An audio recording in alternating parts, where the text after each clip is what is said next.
Hello，歡迎收睇建設銀行亞洲嘅投資分析短片。今次咧，我哋同基金公司盧博買嘅 Angus 咧會傾下債券嘅策略部署嘅。Angus 你好啊 Stella 你好啊，各位觀眾大家好。你哋公司叫做盧博買 Neuberger Berman 啦，我冇讀錯嗬？冇錯係嘅。咁係咪德國公司嚟㗎？其實咧，我哋公司嘅總部咧係設喺美國嘅紐約嘅，咁同時業務亦都係遍及咗全球26個國家、39個城市。咁我哋 NB 盧博買咧係1939年已經成立咗㗎啦。我哋而家咧大概係有760位嘅投資專家啦，咁加埋有超過咗2800個員工。咁啊，截至到2024年底啦，咁盧博買管理嘅資產規模咧已經超過咗5000億嘅美金。咁我哋嘅投資策略係非常之全面嘅，當中包括咗有股票啦、固定收益啦、私募基金啦，同埋對沖基金等等唔同類型嘅投資策略。咁至於 MB 嘅全球固定收益平台咧，亦都係已經超過咗40年嘅歷史㗎啦。咁現時管理嘅債券資產咧係超過咗2300億美金。咁啊，投資團隊亦都係非常之龐大啦，有超過195位嘅投資專家，涵蓋晒所有各類嘅固定收益產品，無論係公開市場啦，定係私募市場嘅債券咧，都係有涉及到嘅。咁我哋嘅投資嘅地域咧，係範圍包括咗北美洲啦、歐洲啦、亞洲啦等等嘅市場，致力係提供一個創新同埋多元化嘅投資方案。好啊。咁啊嗱，特朗普上任之後咧，個股市表現相對波動啦。咁我哋今次咧就會集中講下債券投資啊。嗱，自從舊年9月開始咧，美國進入減息週期啦。不過咧，始終美國個通脹咧都仲係未去到聯儲局2%嘅目標㗎嘛。咁啊，加埋就係特朗普嘅關稅政策對通脹同埋經濟前景構成不明朗因素，令到聯儲局嘅政策決定咧都比較謹慎。咁市場都好驚就係咩咧？美國貿易戰會升級啊！咁所以避險情緒升溫，就令到啲資金流向防守性比較高嘅資產，加快咗咧美國國債孳息率嘅急跌。不過我哋預期咧10年期嗰個美債息嘅運行區間咧就係4厘去到5厘啦。咁短期嗰個債息下行空間亦都有限，咁可以咧揾機會去部署嘅。咁債券部署方面咧，我哋建議要盡量分散啦、多元化啦，咁同時咧令到個投資組合咧係發揮避險作用嘅。咁你哋嘅盧博買嘅投資團隊又點樣去睇而家嘅債券投資環境咧？喺2023年至到24年咧，咁嘅債券個收益率同埋現金利率之間咧，一直都存在住息差嘅，有時甚至出現現金利率高過部分債券收益率嘅情況。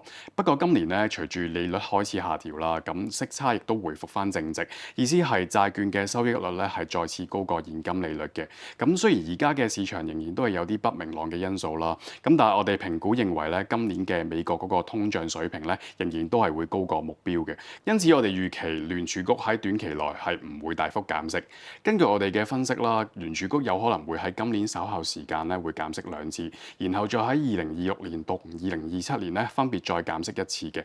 咁啊，最終去到大約3.5厘嘅一個中性利率水平啦。咁樣亦都意味住債券收益率同埋現金利率之間個息差咧，應該係會進一步擴大，令到債券咧係變得更加具吸引力嘅。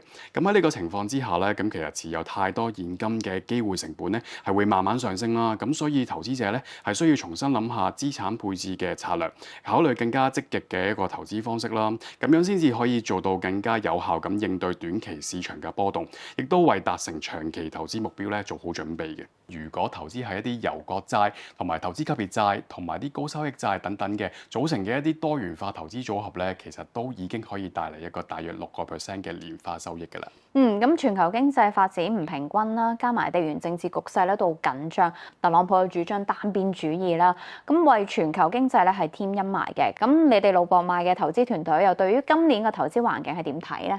隨住債券市場慢慢回復穩定啦，咁我哋見到市場需求對於債價嘅支持咧逐步恢復。咁雖然有時市場會出現一啲比較大嘅波動啦，咁但係通常持續嘅時間亦都係好短嘅。咁而且個波動個幅度咧亦都係一個可控嘅範圍之內啦。咁呢個相對穩定嘅市場環境咧，其實吸引咗越嚟越多嘅投資者去部署債券㗎啦。咁我哋對於2025年嗰個固定收益市場嘅睇法咧，亦都比較正面嘅。咁而強勁嘅需求力都令到企業信貸個息差收窄，因此我哋認為咧優化套利咧係仲係有一個發展展嘅潛力。咁啊，而家我哋亦都比較傾向於短中期嘅債券啦。咁啊，至於長期嘅債券咧，就會保持一個審慎嘅態度。不過，環球政治充滿不確定性啦，咁有時或者會出現一啲意想不到嘅事件。咁所以要特別留意翻風險管理啦，關注資產質素，評估相對嘅估值，同時亦都要捉緊收益同埋價格嘅機會。我哋透過靈活嘅資產配置同埋多層次嘅風險管理框架咧，可以喺應對市場波動嘅同時咧，依然保持一個穩定嘅收益。咁喺而家減息嘅環境底下咧，應該要點樣去評估債券投資嘅價值同埋潛力咧？咁你哋投資團隊啦，又點樣去揀一啲適合嘅投資策略咧，去爭取翻吸引嘅回報啊？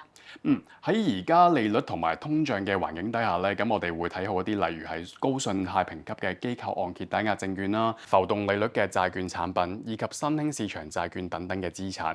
咁我相信呢啲債券嘅類別咧，係可以為投資者提供一個穩定嘅收益同埋資本增值嘅機會嘅。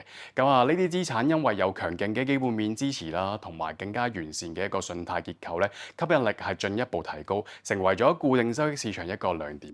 咁啊，講起債券啦，按發行主題咧，一般咧都係劃分為國家債券啦、企業債啦、高收益債等等啦，五花八門嘅。咁 Angus 你哋嘅團隊有偏好邊類咧？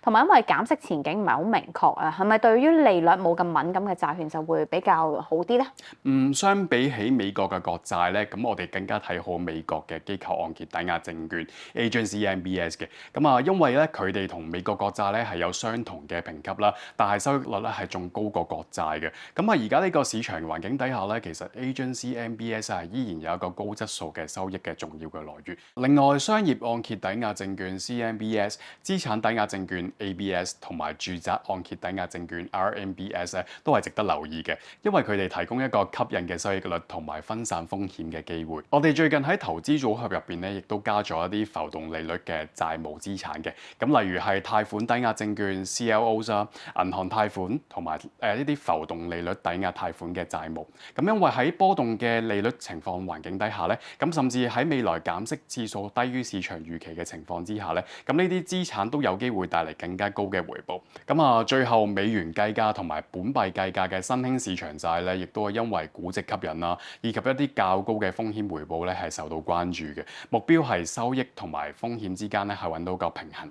咁喺市場不確定性增加嘅情況底下啦，咁我哋都提醒投資者咧要採取靈活啲啦，同埋多元化嘅策略部署，維持一個比較高嘅收益啦。咁同時啦，係咪都可以為個投資組合提供穩定性同埋降低風險咧？同意啊！咁另外亦都可以考慮一啲由專家管理嘅一站式多元嘅債券組合嘅，例如 MB 嘅策略收益啦。組合入邊咧數目較多嘅高質素債券咧，係有助達到非常之多元化同埋分散風險嘅。同時咧，投資團隊亦都係會多角度分析市況，積極管理投資組合。